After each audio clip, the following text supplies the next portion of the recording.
Hi everyone, I'm Beth with the National Portrait Gallery and I want to welcome you to another story time called Introducing, where we introduce you to new faces and new names and share people's stories as we look at their portraits. Today we are going to talk about John Lewis. You might have heard the name John Lewis a lot recently. He was a powerful leader in the United States and he passed away last week, so a lot of people are taking time to think of him and what he did. John Lewis fought for civil rights. Civil rights refers to freedom and justice for everyone. Not everyone in the United States has always been given the same civil rights, the same freedoms.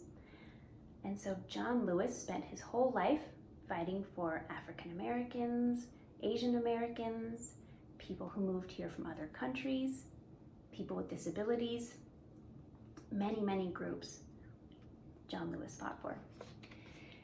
Now when I use words like powerful and fighting, I don't want to confuse anyone because you're probably taught that you're not supposed to hurt people, and that's true. But John Lewis used what's called nonviolence.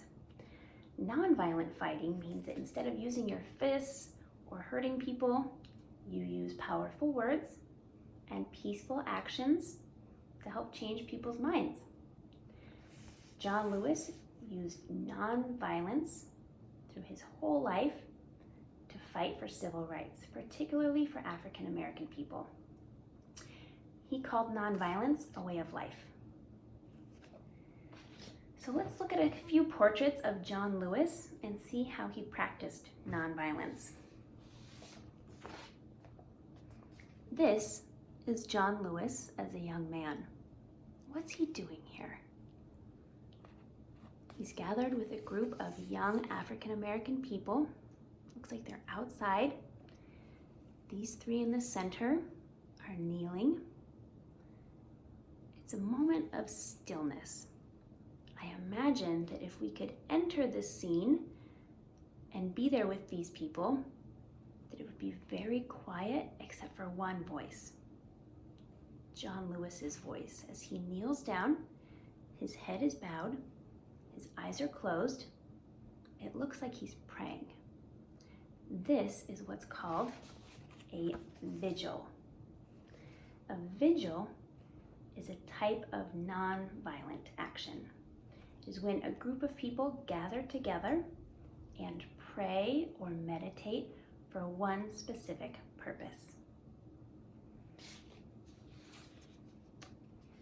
So here we see this group of people, and in this day, they were gathered outside of what's called a whites-only pool.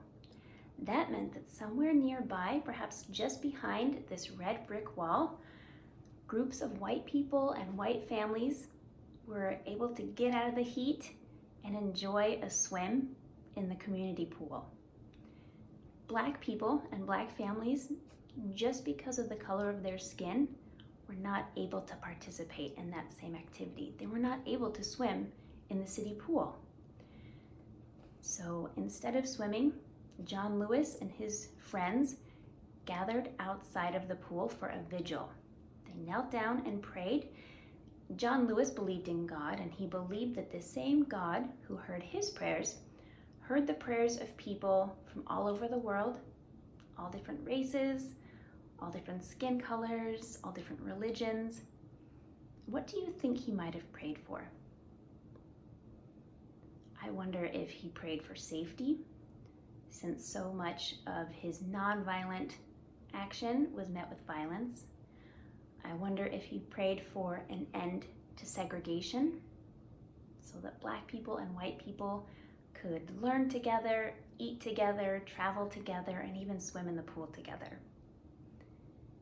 Now, on this day, John Lewis gathered a big group of people together for this vigil, and a photographer named Danny Lyon snapped this photograph.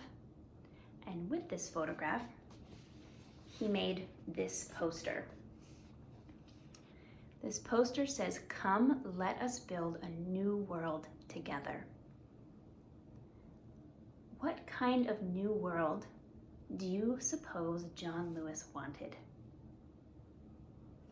The words come and together tell me that this is an open invitation to all of us, that everyone can help create and participate in this new world free of racism and violence and segregation.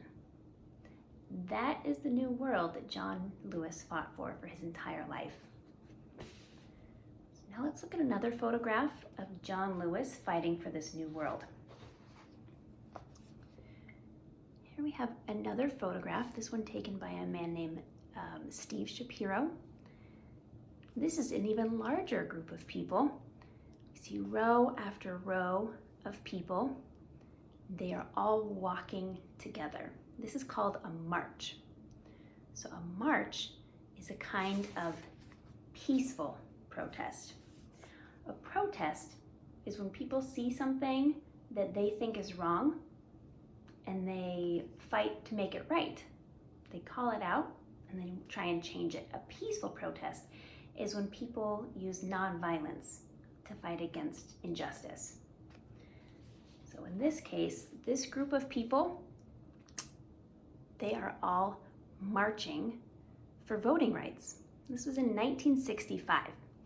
And here we have Ralph Abernathy, James Foreman, Martin Luther King Jr., Jesse Douglas, and John Lewis. They are all marching to protest the fact that even in 1965, which was not that long ago, that many African American people were not given the same right to vote, meaning that they were not allowed to make decisions for their city, for their state, for their country, for their families. That was injustice, and this group of people was marching against that. As we look at this photograph, it's important to remember that anytime John Lewis or Martin Luther King Jr. or any of these people, any people, got together and spoke out against racism, spoke out for justice for Black people, it made the racists angry. And it made the racists want to hurt them. And sometimes they did. John Lewis had already been arrested dozens of times. He had already been hurt many times. And really, this was a dangerous thing that they were doing. Do you think that stopped him? Of course not. He's right here in the front row leading the march. Now let's look at their bodies and talk about what we see in their body language, or what they're doing with their posture. They have their arms linked to show unity, that we are all stronger together. They have their shoulders back. They're standing up straight. Can you stand up straight just like them? When you stand up straight like that, it means that you're confident or you're proud. They're confident in what they're fighting for. They're confident in their roles in history, that they're doing the right thing. But let's look at their faces too. They all have these lines between their eyebrows.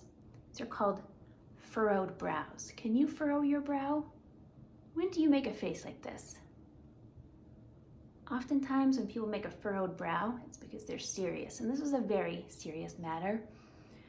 Maybe they're angry or tired or even nervous.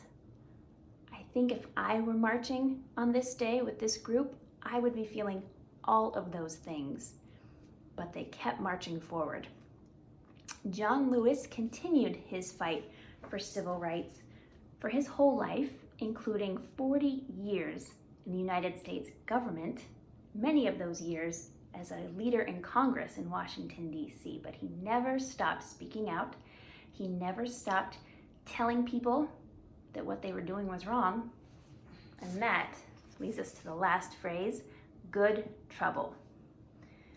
John Lewis made good trouble. Now, if we fight people, we can often get in trouble. But he said, never ever be afraid to make some noise and get in good trouble, necessary trouble. So fighting can get you in trouble, but if you're peacefully fighting to protect others or to do what is right, that's a good kind of trouble. John Lewis also said, When you see something that is not right, not fair, not just, you have to speak up. You have to say something. You have to do something. I hope that we can all follow the example of John Lewis in causing good trouble as we speak up, do something, say something in this ongoing fight for freedom and justice and equality for everyone. Thank you so much for joining us for this week's Introducing. We hope to see you again next week as we learn more about the people who have made history. Thank you.